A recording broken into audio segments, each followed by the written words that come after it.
Hello, good morning, and welcome to the first of many editions of Wake Up Call. I'm Malik Jackson. And I'm Keely McCormick, and we hope you're having a wonderful morning, and we're so happy you've joined us today. We have a great show planned for you all. Some good old news, we'll discuss a little bit, also have an interview with a young star right here in Lawrence, some uplifting news, and even a live performance, so stay tuned. Alrighty, let's get to the news. Mexico earthquake. An earthquake with a magnitude of 7.1 hit central Mexico yesterday afternoon. It damaged or destroyed 44 buildings and caused several major gas leaks and fires. As of right now, more than 200 people have been found dead, and the rescuers are still searching through the rubble to find more people. And Hurricane Maria went from a tropical storm to a Category 5 hurricane on Monday night. And yesterday afternoon, the National Hurricane Center reported that this could potentially be the strongest storm ever. Maria is thought to hit Puerto Rico Wednesday morning, and President Trump tweeted, "Puerto Rico being hit hard by new monster hurricane. Be careful. Our hearts are with you. We will be there to help." And on behalf of all of us here at Wake Up Call, our thoughts and prayers go out to those in Puerto Rico and everyone who's been affected. And just some news that just came into the desk right now. The powerful winds and stuff have knocked out the weather radars on the island, so definitely keep them on your prayers as they're going through a lot right now. Over the weekend, tragedy struck the Georgia Tech University community as one of its prominent LGBTQ leaders was fatally shot. Police were called Saturday at 11:17 after receiving a report that a suspicious man was on campus holding a knife, possibly a gun. Police responded to the scene where they shot and killed Scout Schultz, According to police reports, they said that Mr. Schultz refused to put down a knife and wouldn't stop approaching them. Video has been released, and Mr. Schultz did in fact refuse to put the gun down, but only took a few steps. Many in the community say police used excessive force in this shooting. A vigil was held Monday for Scout, and it ended peacefully, but some of the attendees decided to march to the campus police station and proceeded to set a police car on fire. Witnesses say police did make several arrests. The Georgia Bureau of Investigation is still currently investigating the matter, and of course will provide the details to you as we get them. And in the St. Louis protest counted it after the acquittal of the cop shot a black man in 2011. A quick refresher for you, 2 officers pulled up on a drug transition. They attempted to stop the 2 individuals. In the process of that happening, the cop car was rammed by Mr. Stockley. This led to a police chase where you can hear on tape the officer who shot the individual say he was going to kill this mother beep. The cop car rammed into the vehicle. The officer got out and shot Mr. Stockley. The officer said there was a gun, but DNA evidence showed that the gun only had the officer's DNA on it, leading to prosecutors believing it was planted by the judges. After the decision came down, protests began across the city with clashes between protesters and police after several days of violent protests, with some journalists even being arrested. The city saw its first night of peaceful protests last night. On screen is some pictures of what happened, and police said lots of guns and other weapons were confiscated. So far, some of the protesters. More protests are scheduled for tonight, and we will be following that for you. Alrighty. Yesterday morning, Donald Trump gave quite the speech at the United Nations General Assembly, a gathering of world leaders where he referred to North Korea's leader as Rocket Man. Yeah, an Elton John phrase. And according to researchers right here at Wake Up Call, that's the first time an Elton John song was quoted at the UN. Interesting, right? Anyways, the speech got mixed reviews, some saying it was scary, and not something an American leader should say. Others said it's the tone he needed to strike with North Korea looming. One thing is for sure, it catered to his core base of supporters. That got him elected. One supporter of his didn't seem very happy with the speech, that being his chief of staff, John Kelly, as pictures were released of him looking visually disgusted with the speech. I guess not even the general can rein in the president. That's right. And with all this hard news, we wanted to have a segment called I Come Bearing Good News, just to keep a little positivity in your life. Stephon Williams is just an 8-year-old boy, but age does not matter when you're saving lives. Stephon enjoys paddling along the coast of Nuque sur Dionne. However, one day he came across 3 people in distress. He paddled over to them to find that it was an elderly woman with 2 teenagers that got caught on top of a rock after being trapped out at sea. He then went back to shore to retrieve a dinghy and brought them back to safety. These women were extremely grateful for this young hero. And that's all the news we have, and with all that, sad and gloom, it was nice to end something.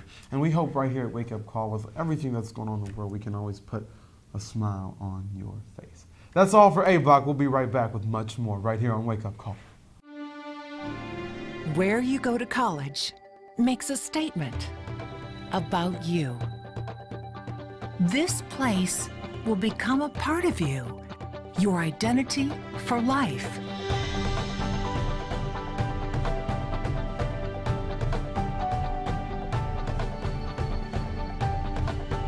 The University of Kansas, a great place to be you.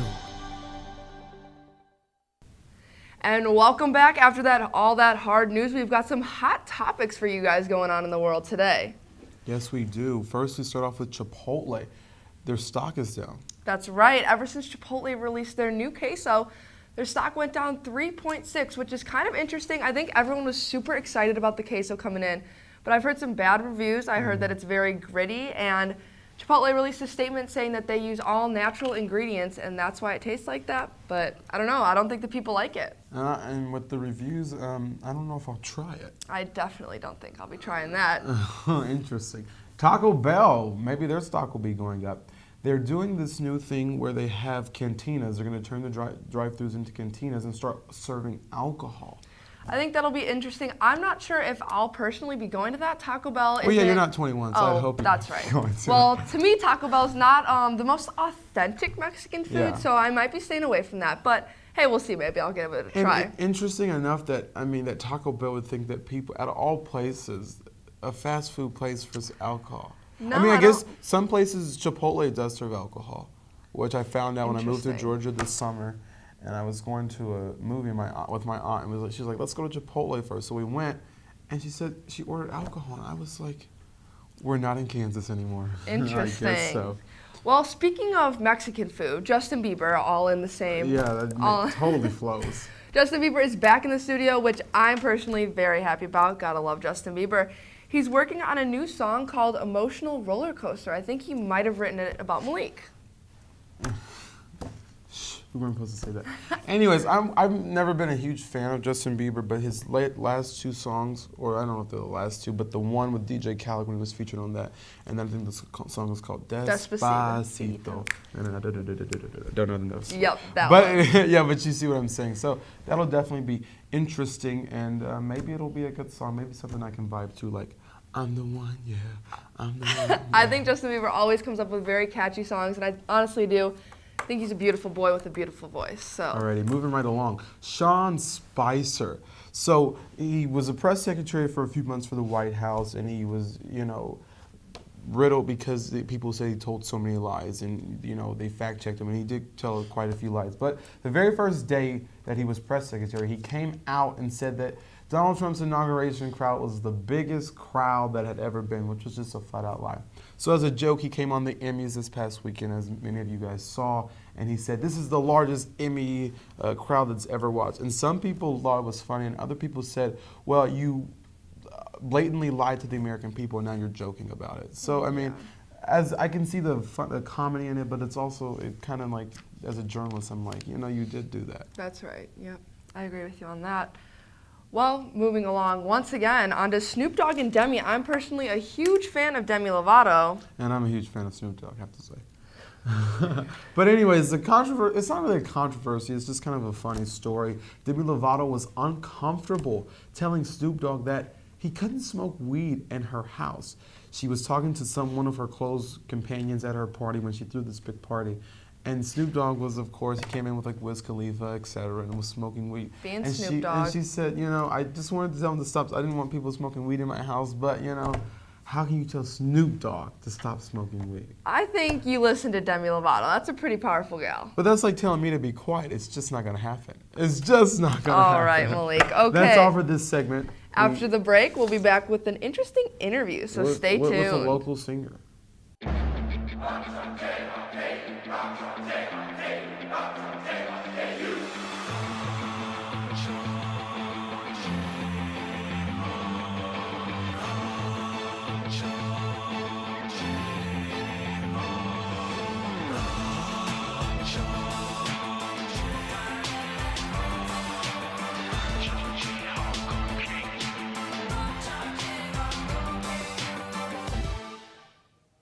Welcome back to Wake Up Call. I'm Malik Jackson, joined by Ellie. She's a young, Hello. rising star right here in Lawrence.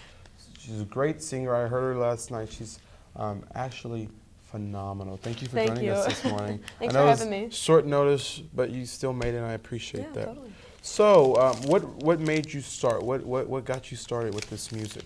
I was a huge fan of Ed Sheeran when I was younger, and I thought that was awesome that he just played the guitar and did his own thing and wrote really good music. So I wanted to play just like him. So I got a guitar my sophomore year. My dad's a principal at a school, and he actually took it from his music department. So that was my first one, and I taught myself from there. Interesting. So you taught yourself how to play the guitar. How did that go? Watching YouTube videos or just hours on hours on hours? Yeah, I did watch a lot of YouTube videos. I started off with different chord shapes and stuff and did it that way, and then I would start and stop like videos of artists and see where their fingers were and what positions they had. So Was there, I know I've heard artists that have done that before, and they pick a certain song that they like and they learn that, like just learn specific, you know. Yeah. So is that what you did? Did you just learn certain songs and then eventually the songs covered every key you needed to know? Yep, basically.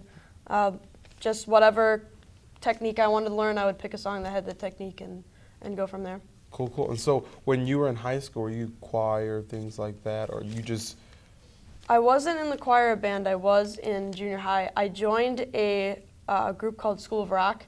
It's a franchise. I'm going to shamelessly promote it here, but it's a franchise Absolutely. across the U.S., and it's basically they teach you guitar, drums, bass, vocals, anything, but they teach you to perform it. It's not really classically trained, so we have different bands that travel around and play on stage at real venues, and I was in the house band, and we got to play at Milwaukee Summerfest.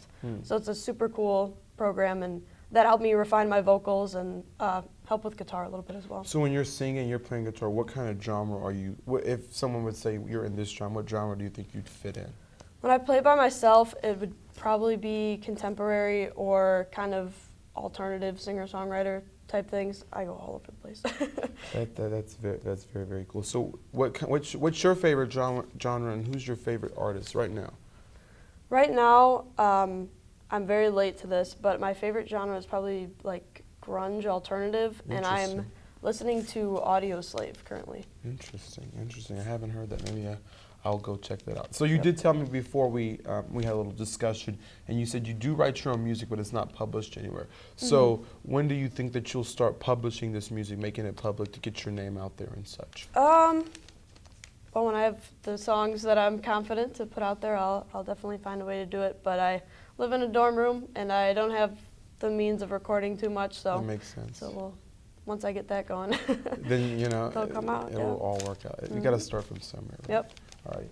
Thanks, Ellie, for the interview. But part 2 of Ellie on Wake Up Call is she'll be having a live performance in just a few minutes. We're going to take a quick commercial break. Me and Keely are going to be back after the break to talk to you about what we're doing here. And then Ellie's going to give us a live performance. We'll be right back. Where you go to college makes a statement about you. This place will become a part of you, your identity for life.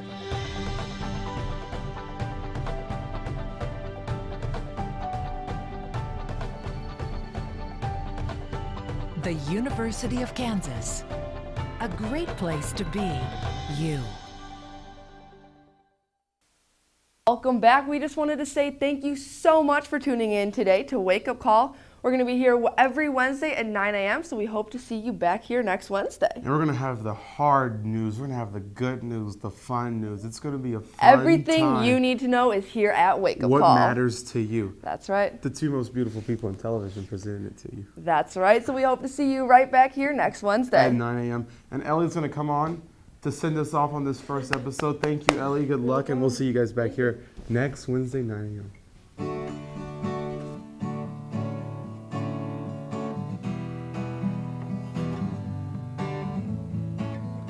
Did you stand there all alone? Oh, I cannot explain what's going down. I can see you standing next to me, in and out, somewhere else right now. You sigh, look away.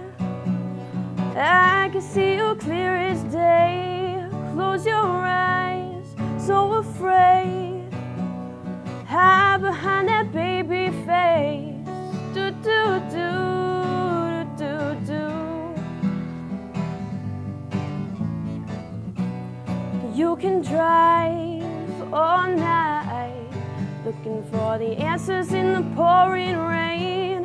Wanna find peace of mind, yeah, looking for the answers.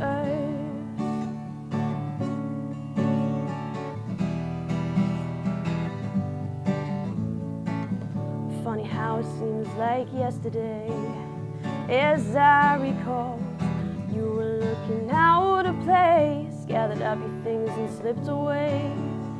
No time at all, I followed you into the hall. Cigarette, daydreams, you were only 17.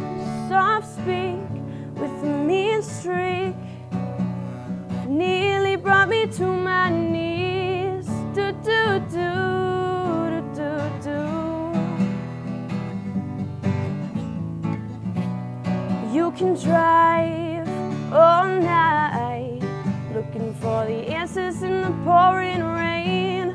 Wanna find peace of mind, yeah, looking for the answers. If we could find a reason to change, looking for the answers. If you could find